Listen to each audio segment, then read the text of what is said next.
Hi students, வணக்கம்.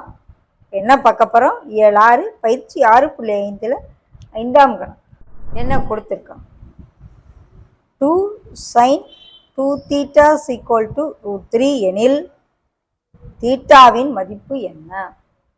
முதல்ல sin 2 தீட்டாவை வச்சுக்கிட்டு இந்த 2வை மட்டும் கீழே கொண்டு வா. √3/2 sin தீட்டாவின் எந்த மதிப்புக்கு √3/2? sin 30க்கு 1/2, sin 45க்கு 1/√2, sin 60க்கு √3/2. ஸோ இந்த இடத்துல 2 தீட்டாங்கிற இடத்துல 60 டிகிரி இருந்தால் தான் இந்த வேல்யூ. ஸோ வெறும் theta = 60 degree/2, that is equal to 30 degree. 30 degree எங்கே இருக்குது? Option 2 answer. ஓகே, இது sin 30, இது sin 45, இது sin 60 டிகிரி. அப்போ sin 60 டிகிரிக்கு தான் விடை √3/2னா 2 தீட்டாங்கிறது 60 டிகிரி. அப்போ தீட்டாங்கிறது வெறும் தீட்டாங்கிறது 30 டிகிரி. கவனமாக